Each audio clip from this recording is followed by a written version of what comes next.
Alaska Insight is supported in part by the Corporation for Public Broadcasting and by viewers just like you. Thank you. The White House's new 10-year national strategy for the Arctic region reflects a growing interest by the federal government in the effects of climate change on Alaska and the challenges it brings for the security and economic well-being of Arctic residents. It's very cool, very awesome to see people from the White House here to really learn about Alaska and learn about our very unique problems we face here. We'll break down the new strategy with experts who helped craft the plan right now on Alaska Insight.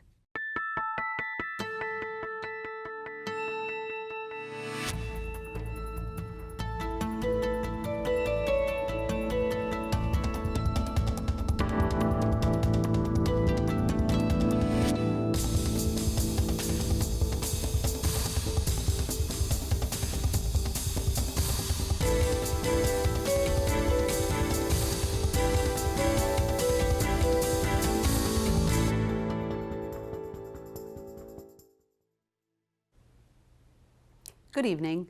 The Arctic is the Earth's thermostat, and what happens in this vast remote region affects temperature, wind, and ocean currents all across the planet.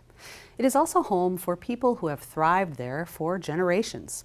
As vessel traffic increases and other nations eye the resources in the Arctic, what is the best course for international peace, cooperation, and for the well-being of the future generations who will live there? We'll discuss the 10-year plan released by the White House, but before we get to that discussion, we'll start off with some of the top stories of the week from Alaska Public Media's collaborative statewide news network. Alaska's 2 U.S. senators voted this week in favor of ending debate on a bill to protect same-sex and interracial marriage rights, advancing the bill toward final passage. The Alaska Beacon reports Senators Lisa Murkowski and Dan Sullivan joined 10 other Republicans and all 50 Democrats on a vote needed to end debate. Final passage is likely if the bill becomes law and the Supreme Court reverses its 2015 decision that guaranteed same-sex marriage rights.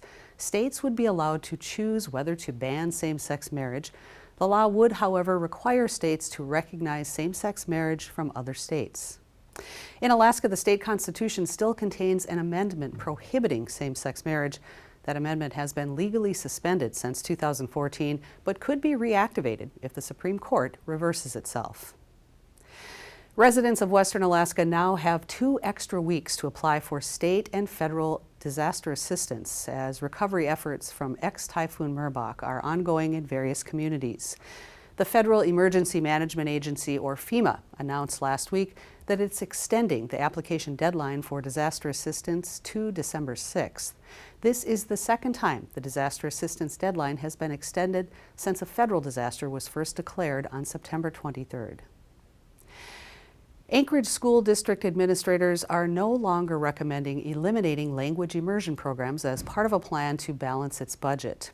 The school board announced the decision to a crowded boardroom earlier this week. More than 100 people had signed up to speak at the school board meeting, many in opposition to cutting language immersion. The district offers a range of language immersion programs, including Spanish, Chinese, Russian, French, and Yupik. The school board is still considering a range of recommended cuts, including closing 6 schools, as it faces a $68 million budget deficit next year. You can find the full versions of these stories and many more on our website, alaskapublic.org, or by downloading the Alaska Public Media app on your phone. Now on to our discussion for this evening on the future of the Arctic, its residents, and resources. The federal government has a history of taking a one-size-fits-all approach to issues in Alaska, applying solutions developed in the lower 48 to problems that are uniquely Alaskan. But that's starting to change. Later in the show, we'll look at how the national strategy for the Arctic region was developed with Alaska in mind, and as Alaska Public Media's Madeline Rose reports, White House officials are starting to look directly at the ways climate change affects the state and its people. This is a steppe bison horn coming out of the wall. That's a mammoth bone. The permafrost beneath Fairbanks and much of northern Alaska is incredibly old, but as temperatures climb in the Arctic, it's beginning to thaw faster, bringing with it engineering challenges and increased erosion. That's why Dr. Alondra Nelson from the White House Office of Science and Technology Policy went to the Fairbanks permafrost tunnels in October to learn more. Part of the conversation today was about vulnerable communities and how that constellation of forces, both quickly and more slowly, are affecting communities all over Alaska, particularly Alaskan Native communities. Robbie Strunk with the Cold Climate Housing Research Center in Fairbanks has seen firsthand the impacts of climate change and thawing permafrost in his home village of Quinnahuck. With each strong storm, the ocean is eating up, swallowing up the coastline, getting close, just making its way inland. He's also seen what happens when an outside group tries to fix an issue without getting local input, like when federal agencies built dozens of houses in the 70s that weren't meant for the village's conditions. Some of the problems you're seeing in those houses are rotting walls, the insulation falling to the bottom of the wall after it got wet and froze in the winter and then melted in the summer. But things are starting to change. White House officials like Dr. Nelson are making their way to the state to hear directly from Alaskans about the issues they face and the solutions they're working on. We are really thinking about Alaska as a really important site for, unfortunately, rapid climate change that's happening in our country and in the world, both as a source of of degradation and of rapid change, but of a source of innovation as well. Dr. Nelson and other officials visited sites across Alaska like the Fairbanks permafrost tunnels to see the challenges Alaska faces in housing, engineering, energy efficiency, and the impacts of climate change. Permafrost acts as a crossroads for these issues. Its thawing leads to more than just erosion. The grass is, I think it's about 22,000 years old. We've had it dated. Grass and other vegetation like that frozen in permafrost gets decomposed as it thaws, which in turn releases more greenhouse gases into the atmosphere. Just how much it would add if all the permafrost thawed is still up in the air or frozen in the ground. But seeing the tunnels and the changes they've undergone over the years gives Dr. Nelson a new sense of urgency. I think the Arctic, and the, places like the permafrost tunnel that give us a real view into how quickly climate change is happening. And it also gives us a view into what we can do about it as a society. And as a society, officials like Dr. Nelson and Dr. Larry Hinsman of the Interagency Arctic Research Policy Committee are recognizing the solutions need to come from multiple levels. Some of these problems really do take a concerted effort from the national side, but also we have to involve the state of Alaska, we have to involve local communities in resolving many of these challenges. And while the issues may be daunting, seeing the national interest in the work he does gives Strunk a new sense of hope. It's very cool, very, very awesome to see people from the White House here to really learn about Alaska and learn about our very unique problems we face here. I'm very excited to continue on this process in getting a clean, safe future. A sense of hope and a seat at the table. For Alaska Public Media, I'm Madeline Rose. Wow, 22,000-year-old grass. That really sticks with me. Joining me tonight to discuss both the national strategy for the Arctic region document and ideas for how to best protect the Arctic for the future is Ambassador David Balton. Ambassador Balton is the Executive Director of the Arctic Executive Steering Committee. And in the studio with us this evening is Liz Kolek-Cravalho. Liz is a commissioner for the U.S. Arctic Research Committee, or Commission. Thank you both for being here this evening. Yeah, great. So great to have you both on hand. So Ambassador Balton, I want to start with you. Last September, a little more than a year ago, the Biden administration announced it was reactivating the Arctic Executive Steering Committee and made you executive director. Explain why the committee needed to be reactivated and what are you working on? Thanks very much. The committee needed to be reactivated because so much was going on in the Arctic, and all of the different federal agencies that work in the Arctic needed to be better coordinated. That's really the mission of this steering committee, to try to advance U.S. policy in the Arctic, including in the U.S. Arctic and Alaska, in a coordinated way. And give us a brief overview of the 10-year strategy. It's not long, got it right here, 15 pages. It has 4 main pillars and 5 guiding principles. Describe what the White House is aiming for with this document. This is the first time in almost a decade that our nation has come together to produce a strategy for the Arctic region. And a lot had changed in the intervening period. As your segment earlier made clear, climate change has accelerated in the Arctic and has reached a very serious set of consequences for the people who actually live in the Arctic, and is threatening even greater consequences for the planet as a whole. And the geopolitical circumstances of the Arctic are also changing. That was true even before Russia invaded Ukraine in a full-scale way in February, and certainly since then. So the new strategy is an attempt to grapple with current circumstances and to chart a course for the next 10 years for our government to follow. All right, thank you for starting us off there, Liz. How do you see your work as a commissioner with the Arctic Research Commission connecting with this national strategy? Is it sort of a guiding document that will help the council prioritize future research, or is your work more separate and you might turn to this at times, but you're on a separate path? Those are all great questions. Thank you, Lori. The Commission actually was consulted in the development of the national strategy on the Arctic region. There were some good conversations, as I understand it, that happened between our chair, Mike Sfraga, our executive director, John Farrell, and as commissioners, we had the opportunity just to provide our overall thoughts and input. Something I appreciate was the outreach early on in the process that happened by the administrative team to do consultation with tribes as well on the topic of the national strategy on the Arctic region. I really see the work of the Commission as really centered on our role, which is to provide advice and guidance to the President and Congress on Arctic research. And these two documents have a lot of synergy because of the common themes and issues that impact the work of the Commission and what the nation is aiming for. And so I see our ability to do that, provide input as really important, but also to utilize these pillars to think about how it really, what we can do in research to address these challenges the nation is facing. Liz, you also represent one of the Arctic stakeholders in your work with NANA. Mm-hmm. How do your roles sort of overlap, and how important is that connection?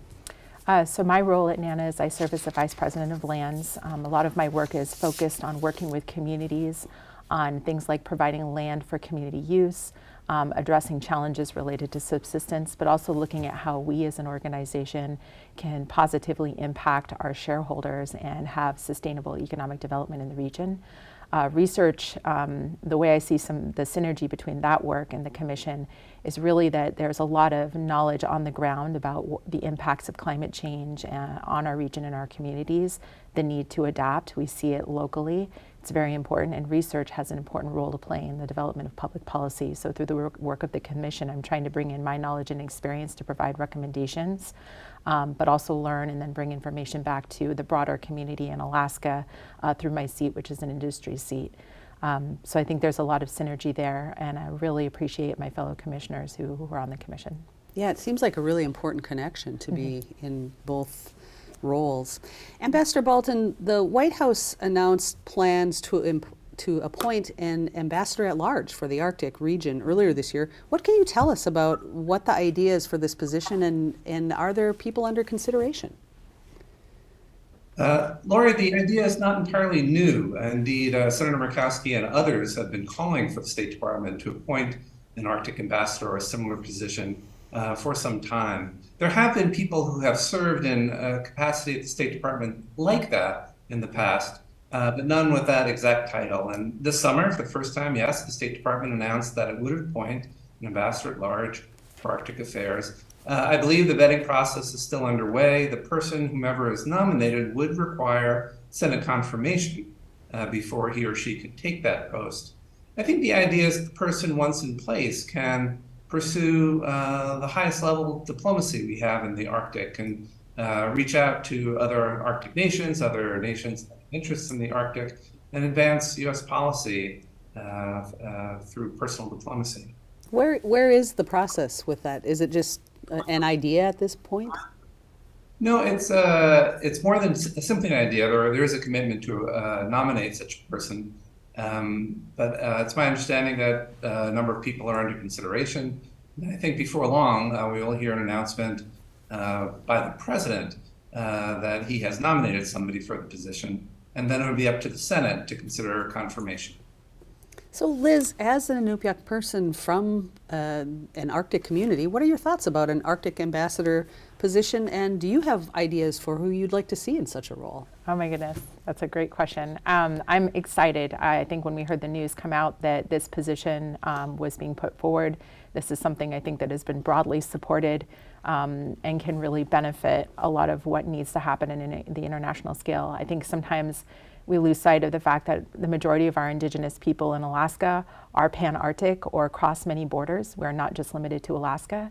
And so I'm excited about the idea that there will be a broader coordinated approach to Arctic diplomacy. Many of the issues impacting our communities are not unique just to Alaska. Our systems are unique, but there's an opportunity, I think, to collaborate cross-border, and I think you see that theme in the national strategy on the Arctic region. I think I'll withhold my comments on who I'd like to see. I'm excited to see the announcement when it does come out, and hopefully the process will move forward swiftly. I think this person is going to be challenged to continue the good legacy of Arctic international collaboration and cooperation with the challenges that we're currently seeing in some of the conflict that we're seeing in the Arctic. Mm-hmm. Would you like to see at least someone from the Arctic region be that ambassador? Absolutely, thank you for that. I think it would be wonderful if this person was from the Arctic region.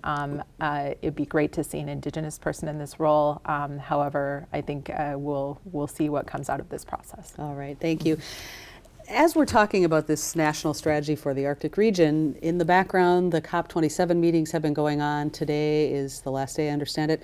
Ambassador, the Washington Post reported that negotiations haven't been going well, that there's a lot of tension between richer nations and poorer nations about who should pay the bill for climate disasters. And it seems like the documents that are coming forward have a lot of placeholder statements rather than actual action.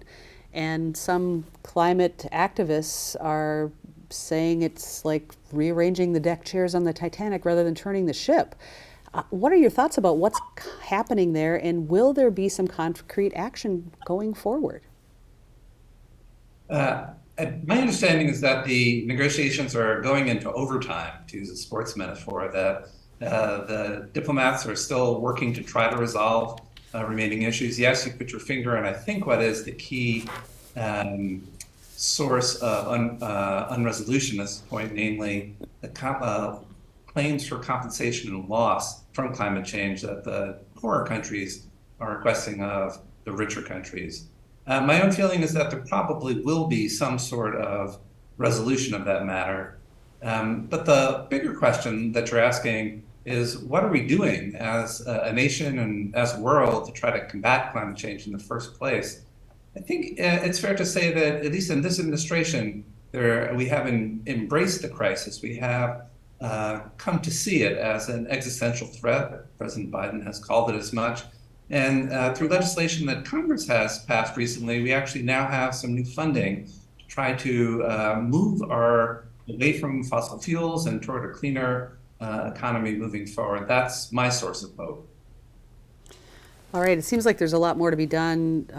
As part of the reporting referenced the fact that China has been mining more coal, and we're seeing more fossil fuel development in some countries because of the problems with Russia.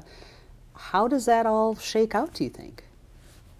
The circumstances we currently face are both difficult, but I also think they are anomalous.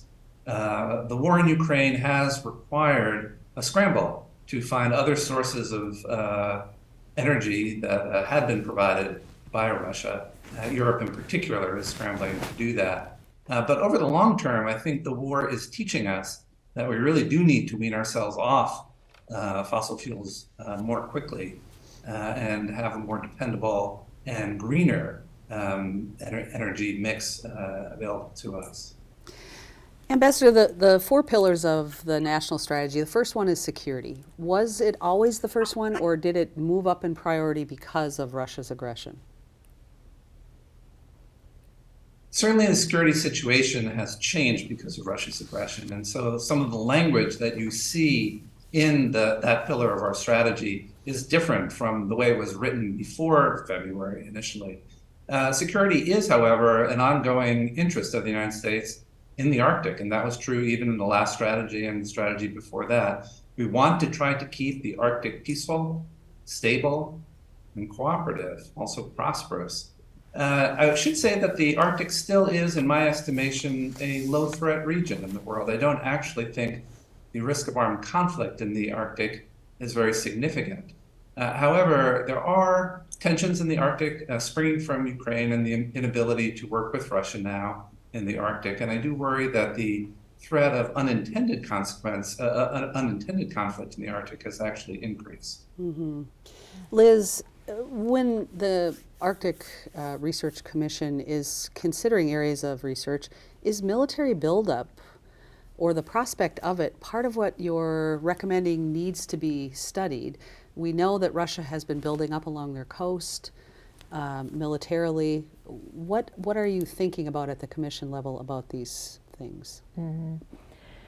Well, I think similar to the national strategy on the Arctic region, a real important part of what you may see in our goals and objective reports previously, as well as the one that'll be coming out in early 2023, is this focus on research and collaboration in the Arctic, collaboration on research in the Arctic. And I think a real critical part of what we talk about security, when there's peace and stability, there's the ability to advance research that is pan-Arctic, cross-border, and I think that's really critical to understanding what kind of impacts are happening in the climate to different communities. Russia does represent the largest landmass in the Arctic, so if we're trying to understand permafrost thaw, what that means, we want to really encourage collaboration and cooperation. So when I think about the Commission's views on security, I think predominantly it's the conversation about how are we going to continue to advance these issues around research in the face of this kind of conflict.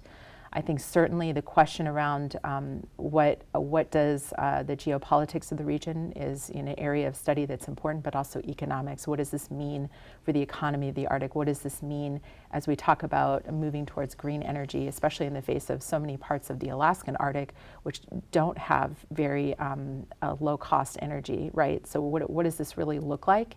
In addition, how does research support adapting infrastructure that could be developed through security and support appropriate levels of defense and homeland security presence in Alaska and in the Arctic region?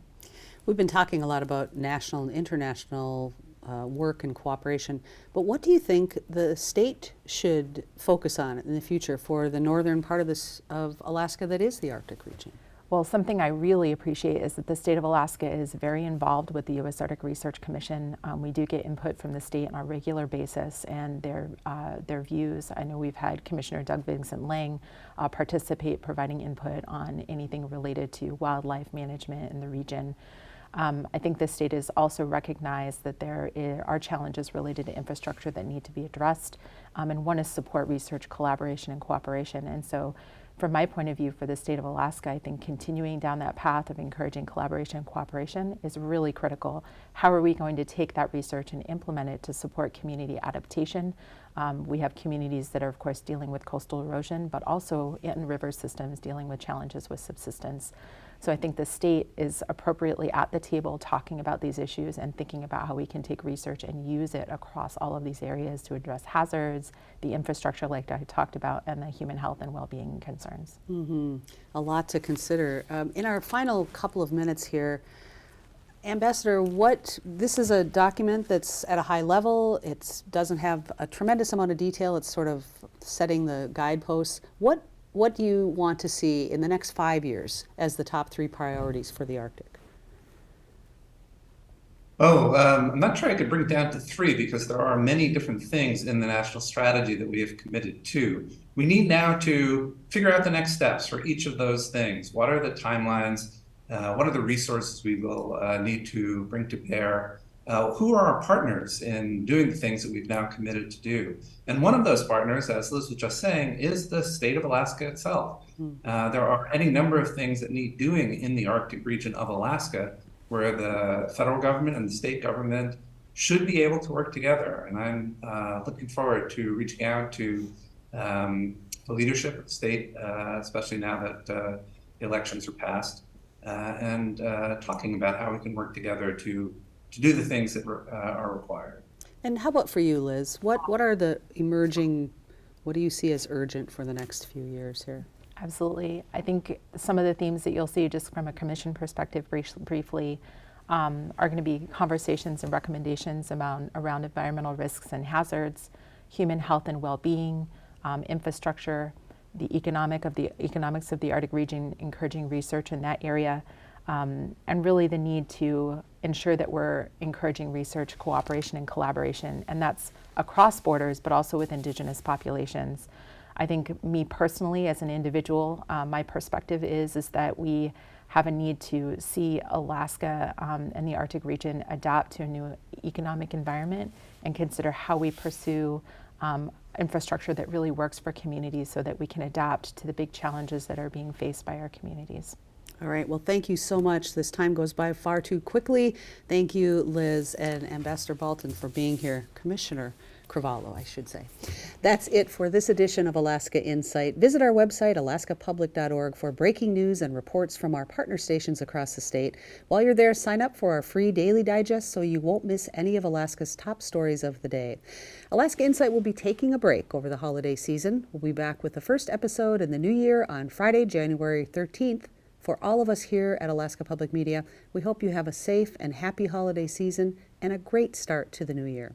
Thanks for joining us this evening. I'm Lori Townsend. Good night.